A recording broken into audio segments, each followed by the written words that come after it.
Mais avant cela, j'accueille Benjamin Muller. Bonjour Benjamin. Bonjour Marion. Vous allez bien? Très bien, et vous? Toujours quand je vous vois. Alors vous êtes en pleine crise de la trentaine et ça se passe mal car personne ne vous prend au sérieux, pas même notre invité qui expliquait justement en début d'émission que ça n'existe pas la crise de la trentaine. Mais pourtant, grâce à vous, docteur Forêt, je compte bien consulter gratuitement. Je suis très content que vous soyez là. Je vous explique. Je viens d'avoir 30 ans, c'est tout frais et je sais pas, je m'étais pas préparé.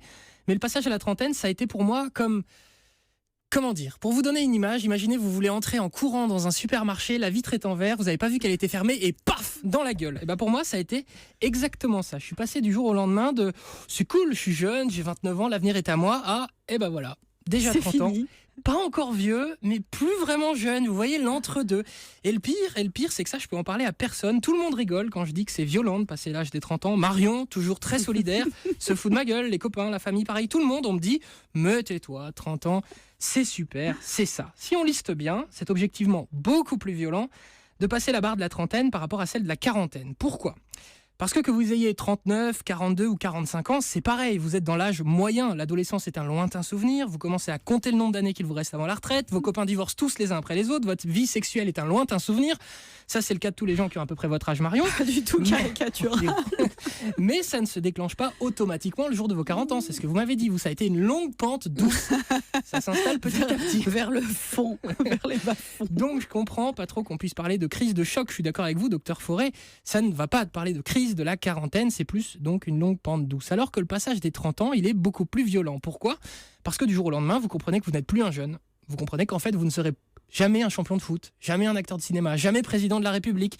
Quand vous avez 29 ans, vous avez l'avenir devant vous, tout est encore possible, mais dès que vous avez 30 ans, il faut ouvrir les yeux. Les fantasmes, c'est bon pour les gamins, vous devenez réaliste, vous n'avez pas le choix. Alors certes, Marion, vous avez raison, j'ai de la chance, il me reste encore quelques années avant de rejoindre votre classe d'âge, mais il n'empêche, depuis le 27 décembre dernier, j'ai changé de catégorie et en vrai, c'est peut-être pas une crise, mais ça fait quand même bien chier. Ah non, je peux plus dire ça, j'ai plus 29 ans, alors je dirais que le passage aux 30 ans m'a fortement enquiquiné. Docteur, rassurez-moi, vous me comprenez un peu ?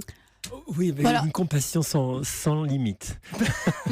Non, mais alors sérieusement, la crise de la trentaine, est-ce que ça existe aussi ? Non, puisque vous il y a beaucoup de bêtises dans ce que j'ai dit, mais il y a un peu de vrai quand même. Il y a un peu de vrai. Toujours un questionnement sur qu'est-ce que je fais sur cette terre, c'est quoi le sens de tout ça, hein. Évidemment, et un être humain qui vraiment se donne les moyens vraiment d'avancer dans son existence, il a toutes les chances, toutes les opportunités d'essayer de trouver des réponses d'instant en instant, à 40 ans, à 20 ans, à 50 ans, à 70 ans. Mais là, quand on parle de cette tranche des 45-55, ça devient plus aigu avec une tonalité d'urgence.